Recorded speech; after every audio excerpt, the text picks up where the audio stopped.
2. 연못. 여기까지 이해했다면 이미 주역이색에 깊숙이 들어온 것입니다.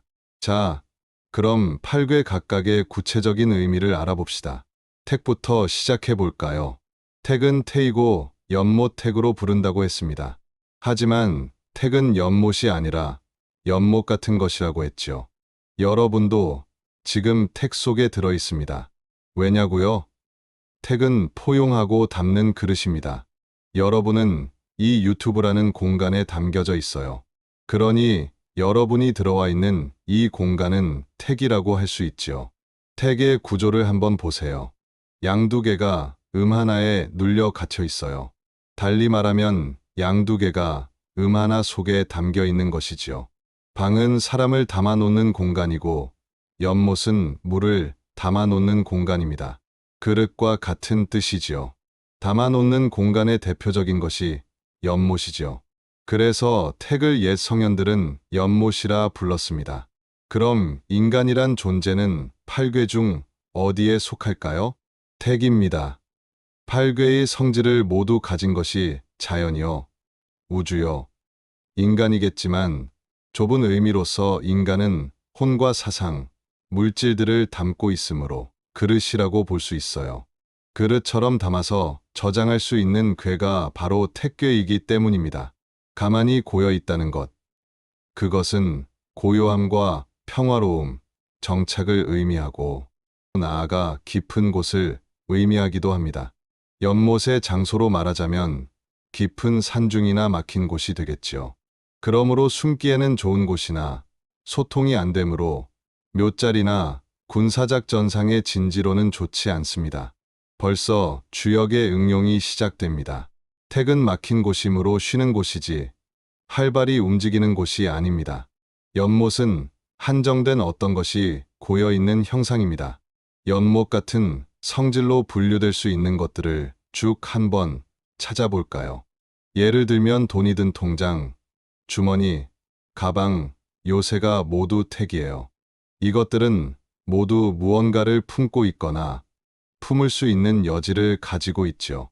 연못은 고요하지만 내면에 무언가를 간직하고 있고 수동적이지만 열정이 숨겨져 있는 궤입니다. 연못 같은 사람은 다소 정적으로 보일지는 모르지만 침착하고 은근한 성격을 나타내지요.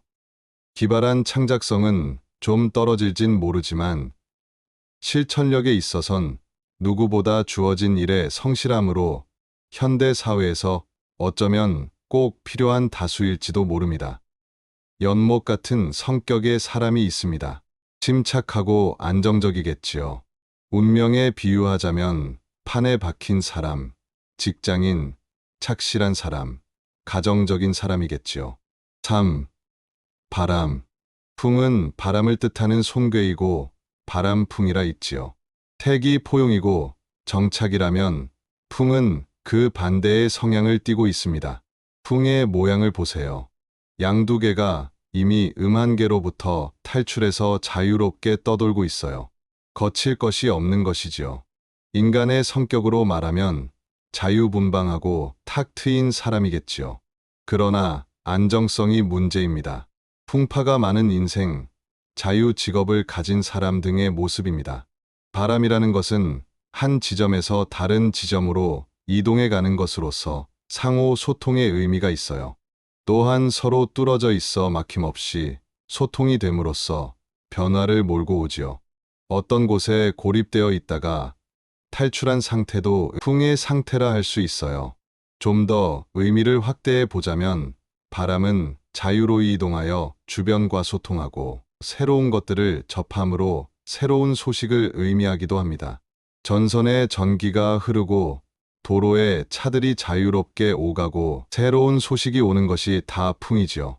바람 같은 사람은 어느 한 곳에 정착하여 안주하지 않으므로 어쩌면 신뢰도는 낮을지 모르지만 많은 것들에 대해 융통성을 열어놓고 있으므로 화통한 성격에 사회적으로도 인기인일 것입니다. 연못 같은 사람보다 성실성은 부족하지만 기자나 외교관, 상인같이 활동 범위가 넓어야 하는 이들에겐 안성맞춤이겠죠. 상인 얘기가 나와서 말인데 장사를 할 때 좋은 장소인 인적 입원화하고 번잡스러운 목이 바로 바람의 장소인 셈이지요. 풍은 우리가 인생을 살면서 부딪히는 문제와 상황으로부터 어떻게 현명하게 빠져나올 것인가를 얘기해 주기도 합니다. 007 영화의 제임스 본드 같은 인물이 바로 풍의 대표적인 인물이라고 할 수 있어요.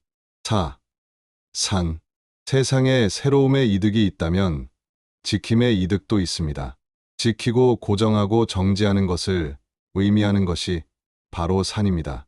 산은 그친다는 뜻의 간괴이고 산이라 있지요. 산은 덩어리이고 고집스러움을 뜻합니다. 넓은 지면을 떡하니 차지하고 어떤 일의 전개를 막아서고 있어요. 산의 구조를 볼까요? 음두개가 고집스럽게 아래에 버티고 있어서 양 하나가 그 속에 파고들지 못한 채 외면받고 있어요. 소통이 잘 되는 도로는 풍이지만 정체로 막혀버린 도로는 산입니다. 어떠한 외부의 힘에도 흔들림 없이 버티는 산은 굳세고 단단합니다. 그래서 산 같은 사람은 인내심이 많고 의지가 굳으며 하나의 신념을 밀고 나가려는 성질이 있어요. 물론 그것이 너무 지나치면 아집과 편견으로 뭉친 요지부동의 고집쟁이가 되기도 하죠. 산 같은 사람은 의지가 굳지만 진리나 다른 사람의 말을 받아들일 여유가 부족하다는 단점이 있어요. 그 점을 경계해야 합니다. 하지만 기본적으로 산은 소중한 것을 지키고 유지하는 데는 필수적 요소라고 할 수 있죠. 우리는 살면서 산의 상황에 처하게 되는 경우가 있는데 해결이 어려운 난감한 상황이 바로 산입니다. 그러나 산을 조금씩 뚫어 나간다면 언젠가는 조그마한 터널이 생겨 해결점이 생길지도 모르지요. 무척 힘은 들겠지만 말입니다. 5. 우레. 정지가 있다면 움직임 자체를 뜻하는 것도 있겠지요. 움직이게 하는 힘까지도 포함해서 주역에서는 그것을 우레 징괴인 뇌로 표기하고 대성괴에서는 뇌라 읽어요. 우레는 큰 움직임을 상징합니다. 마구잡이식 움직임이 아니라 절도 있고 정렬된 움직임이에요. 군대의 움직임 같은 것 말입니다. 근본적으로는 사물을 움직이게 하는 원동력을 의미하기도 하지요. 뇌의 모양을 보세요. 양 하나가 아래로 깊이 파고 들어가 음두개를 떠받들면서 활력을 제공하고 있어요. 뇌는 장엄하게 내딛는 것을 나타내기도 하고 역사에 등장하는 정복과 영토 확장을 뜻하기도 합니다. 좀 더 넓게 의미를 확대하면 권위와 큰 건물, 사물의 시작, 깨달음에 도달하는 것도 뇌입니다. 봄에 움트는 새싹이 모진 겨울을 이겨내고 무거운 흙과 나무 껍질을 뚫고 나오는 광경을 상상해 보세요. 미비해 보이지만 앞으로 펼쳐질 숲을 생각한다면 새싹이 움트는 광경만큼 크고 웅대한 시작은 없겠지요. 우레와 같은 사람은 대범하고 소위 기가 살아있는 사람입니다. 당당하고 힘찬 걸음걸이와 화끈한 성정으로 늘 다른 일을 은근히 제압하곤 하죠. 꼭 덩치가 크거나 기골이 장대하지 않아도 말입니다. 우레의 성정에 다른 사람들과 잘 어울리는 활동적인 바람의 성정을 추가한다면 한 사회의 지도자로서도 손색이 없겠지요. 6. 물. 조직적이고 장대한 움직임은 우레이지만 장터에 무질서하게 모여든 군중들은 감괴인 수로 나타내고 수라 읽지요. 수는 물 같은 성질을 띠는 것으로 한마디로 무질서한 혼돈의 상태, 즉 카오스를 의미합니다. 수의 구조를 볼까요? 두 개의 한가운데 생생한 활력인 양 하나가 파고들어 음에 뭉치려는 성질을 흩어놓고 있어요. 물은 일정한 형태가 없어 마음대로 변하고 또 어떻게 변할지 예측하기도 어렵습니다. 그래서 종종 철없는 어린아이에 비유되기도 하죠. 어린이들은 혼자 내버려 두면 제멋대로이고 어디로 갈지 아무도 모르니까요. 수는 번민, 사회 혼란, 비올 듯한 흐린 날씨, 또 분쟁을 의미합니다. 훈련소에 막 도착한 신참 훈련병들도 물 같은 상태예요. 규칙이 아직 몸에 배지 않았으니까요. 굳이 남성으로 따지자면 수는 어느 정도 여자의 성질을 닮았어요. 까다롭고 언제 무슨 생각으로 바뀔지 모르는 예측 불가능한 면이 그렇지요. 사물 중에는 여러 가지가 수의 성질을 띠고 있지만 대표적으로 수를 꼽을 수 있어요. 마시면 누구나 자신의 규격화된 틀에서 벗어나 변화무쌍해지지 않습니까? 그래서 수를 다른 말로 혼돈수라 일컫기도 합니다. 혼돈은 이성보다 감성이나 정서와 가깝습니다. 정서는 여러 문화를 생산해내고 발전시켜 나가지요. 혼돈을 의미하는 수는 조직력이 없어 이를 도모하기는 어렵지만 그만큼의 개성이 창출될 수 있으므로 창조성이 뛰어나고 이성적인 것과의 합의를 통해 예기치 않았던 비약을 이루어낼 수 있는 장점이 있습니다. 그러니까 물 같은 사람은 정감이 가고 번뜩이는 머리와 감성을 지닐 가능성이 높아요.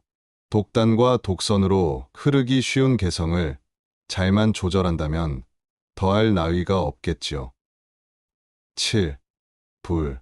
물의 반대인 불을 의미하는 궤도 존재할까요? 그것이 바로 리괴인 화로서 화라고 있지요. 물과 반대의 개념을 생각해보면 유추할 수 있듯이 화는 질서와 조화를 뜻하고 더 나아가 아름다움과 문명을 나타냅니다. 화의 모양을 보세요.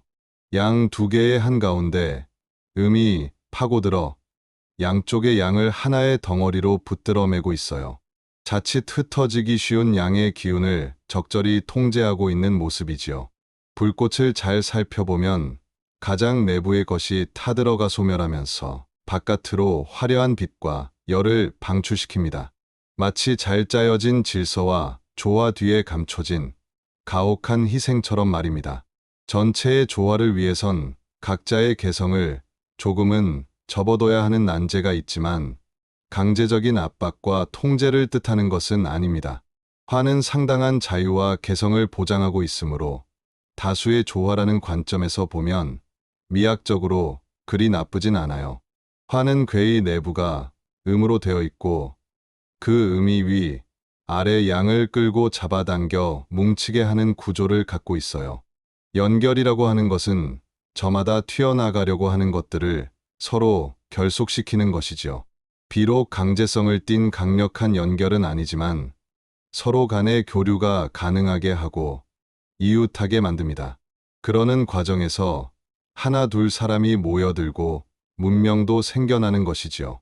이를테면 쌀을 마구 들여놓으면 물의 상태이고 그 쌀을 튀겨서 뭉쳐 만든 쌀강정은 불의 상태라고 할 수 있어요. 이와 마찬가지로 우주도 태초의 혼돈인 물의 상태에서 불의 상태로 옮겨왔다고 비유할 수 있습니다. 화의 성질을 가진 사람은 항상 객관적이고 이치의 연관성에 주안점을 둡니다. 타고난 조화력은 정확성을 수반하게 되고 감성에 치우치지 않기 때문에 다소 단호해 보이고 냉정하게 보일지도 모릅니다. 하지만 사리분별이 밝음으로 공적인 일에 적합하며 명예를 중시하는 직업에는 잘 어울리겠지요. 명명백백하다는 말이 그 같은 사람에게 딱 들어맞는 이미지라 할 수 있어요. 여러분은 공적인 일을 수행할 때 화의 태도로 일관해야 할 것입니다.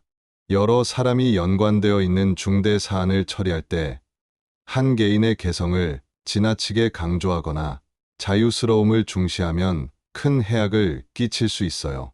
언제나 그렇듯 공과 사는 철저히 구분해야 뒤탈이 없는 법이지요.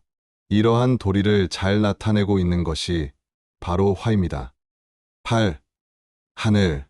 이제 8궤 중에서 지금까지 살펴본 궤들의 부모격인 2개의 궤만 남았군요. 그것은 앞에서 나온 6가지 소성궤가 생겨나고 자리 잡게 된 원동력과 기반이 되어주고 있는 가장 중요한 궤로서 하늘을 뜻하는 건궤인 천과 땅을 뜻하는 곤궤인 지입니다. 천과 지는 시간과 공간의 문제, 우주 빅뱅의 추현 문제, 블랙홀과 화이트홀의 문제와 맞물려 앞으로 보다 심도 있게 다루겠지만 지금은 대략적인 의미만 새겨보도록 합시다. 천은 하늘을 뜻하는 것으로 천이라 읽습니다. 천은 양이 세 개나 모여 있어 극도로 생생한 활력을 뜻하지요. 이유가 필요 없이 무한히 존재하며 어디든 끝없이 나타나 계속 활성화하지요. 천은 만물이 끊임없이 일을 하게 만드는 초에너지입니다.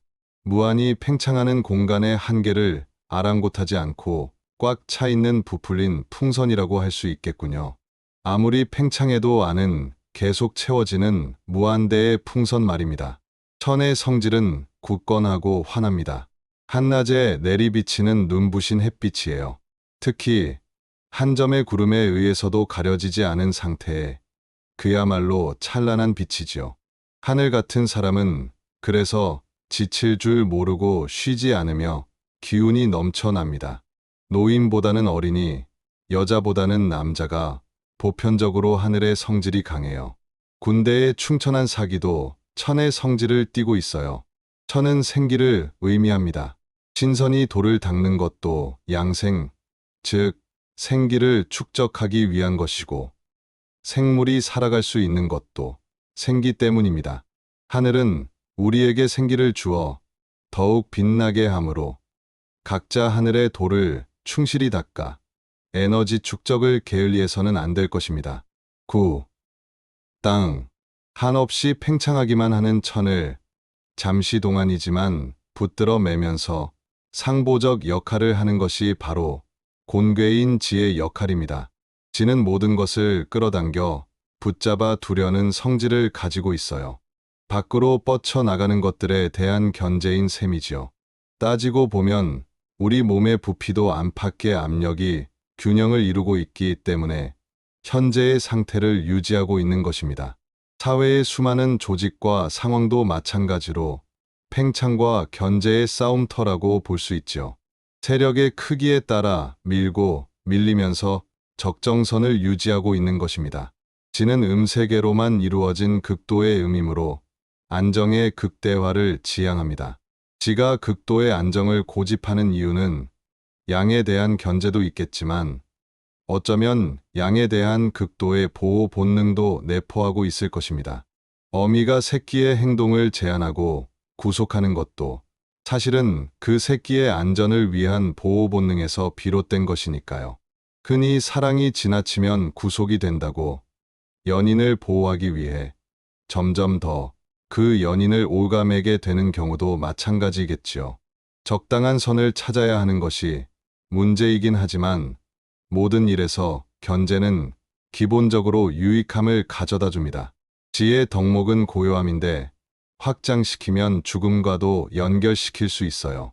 내부의 극한적 깊이로 침잠해 움직이지 않는 땅은 연못보다 더 깊은 정서이고 궁극적인 참선의 형태를 이룹니다. 참선의 끝이 꼭 죽음은 아니지만 삶의 내면으로 들어가 깊이가 더해진다면 결국에는 죽음과 삶의 경계에 한 번은 닿을 수밖에 없어요. 그때 지의 의미는 죽음의 비중이 크지만 삶을 위한 죽음이라는 다소 모순적인 개념을 낳지요. 다른 의미로 지는 재료를 뜻하기도 하는데 꼭 사물의 재료뿐 아니라 조직 사회에서의 구성원도 재료라 할 수 있어요. 땅 같은 사람은 지나치게 차분합니다. 차분하다 못해 우울해 보이고 그 우울은 상당한 범위로까지 주변을 물들일 뿐 아니라 스스로 그 상태에서 헤어나오지 못하는 경우도 있어요. 어둡고 우울한 심연을 비춰줄 밝은 하늘의 빛이 필요할 것입니다. 마찬가지로 지나친 빛도 역시 부드럽게 가려줄 반투명의 장막이 필요하겠지요. 지나침은 항상 좋지 않으므로 우리는 너무 차분할 땐 외출도 해보고 너무 흥분해서 떠 있으면 조용히 사색의 시간도 가져보면서 하늘과 땅의 기운을 조절하는 지혜를 길러야겠어요. 워낙 간략한 내용이라 제대로 의미 정립에 도움이 되었을진 모르겠지만 원래 주역은 대강의 의미를 재빨리 파악하여 익힌 후 나중에 살을 붙여나가는 방법으로 공부하는 게 좋아요. 유동적인 개념의 흐름을 우선 머릿속에 각인시킨 후 64궤와 또 다른 주역의 우주적 의미를 차근차근 파헤쳐 나가길 바랍니다. 8궤에 대한 의미 정립은 앞으로 펼쳐질 대성 64개의 의미를 밝히는데 기본적 지반이 되어줄 것입니다. 아무리 간단한 의미 정립이라도 철저하게 이해하여 어떠한 변이와 혼합 상태에서도 그 의미가 변질되거나 오인되지 않도록 주의해야 하겠습니다. 64궤란 8궤 중 임의의 2궤가 상하로 중첩되어 상호작용을 통해 다양한 형세와 상황을 표현하고 있는 것이므로 이들의 올바른 해석을 위해서는 8궤의 정확한 의미 확립이 필수적이고 기본적인 사항입니다. 그래야만 64궤를 중심으로 한 주역의 과학적 의미들을 풀어나갈 수 있으니까요. 한마디로 주역에서 8궤의 위상은 더 발전된 이론으로 나아가기 위한 최소한의 무기이며 구체적인 요리의 재료라 하겠습니다. 그런데 세상 만물을 8가지로 나누어 궤상화하면 어떤 이점이 있을까요? 첫째는 삼라만상을 될 수 있는 한 빠른 시간 내에 파악할 수 있겠고, 둘째는 그렇게 각 삼라만상의 성격을 정확히 파악하게 되면 유연하고 적절하게 대처 방안을 찾을 수 있겠지요. 이렇게 변화의 추이를 쫓아 미래를 내다보는 해안을 갖는 것이 바로 주역의 가장 큰 이점이 아닐까요? 또한 8궤의 성질을 띤 각각의 유형으로 사람을 구분해 보았지만 인간은 때와 장소에 따라 그에게 주어진 환경과 상황에 따라 어떤 땐 연못도 되고 어떤 땐 바람도 되고 또 어떤 때는 우레같이 포효하기도 하고 불처럼 물처럼도 변화합니다. 우주 속에는 8궤가 녹아있고 그에 속한 우리 인간도 8궤를 다 보듬고 있는 소우주적 존재인 것입니다. 여러분들도 머물러야 할 때 연못처럼 머물고 또 바람처럼 떠나야 할 때 과감하고 주저없이 떠날 수 있는 변화무쌍한 인간이 될 수 있기를 바랍니다. 여러분은 지금 막 8궤 공부를 마쳤습니다. 8궤는 주역의 시작이며 끝입니다. 그렇기 때문에 한동안 8궤에만 매달려도 되는 것입니다. 8궤만 이해하면 주역은 순식간에 정복될 수 있습니다. 그래서 이 장을 마련했습니다. 여러분들은 이미 공부한 8궤를 확실히 깨닫기 위해 그것을 응용해 봐야 합니다. 우선 독자분들이나 친지 또는 주변 사람에 대해 일일이 8궤로 분류해 보십시오. 내 성격의 특징은 무엇일까요? 산 같은 성격입니까? 바람 같은 성격입니까? 아니면 연못이나 우물 같은 성격입니까? 내 성격 중에 무엇이 없어서 단점이 있습니까? 너무 바람 같습니까? 혹은 너무나 산 같아서 융통성이 부족합니까? 이와 같이 생각해 보면 됩니다. 8궤에 대한 이해는 그것을 사용해 볼 때 증진되는 법입니다. 우선 성격을 8궤로 분류하면 그 사람에 대한 내부 구조를 대충 알 수 있게 됩니다. 이것으로 궁합도 볼 수 있습니다. 산 같은 사람과 연못 같은 사람이 만나면 어떻게 될까요?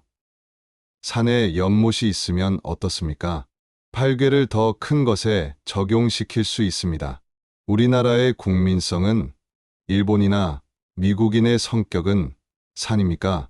우레입니까? 도표를 작성해도 됩니다. 우리 주변의 많은 사물을 8궤로 분석해 보십시오.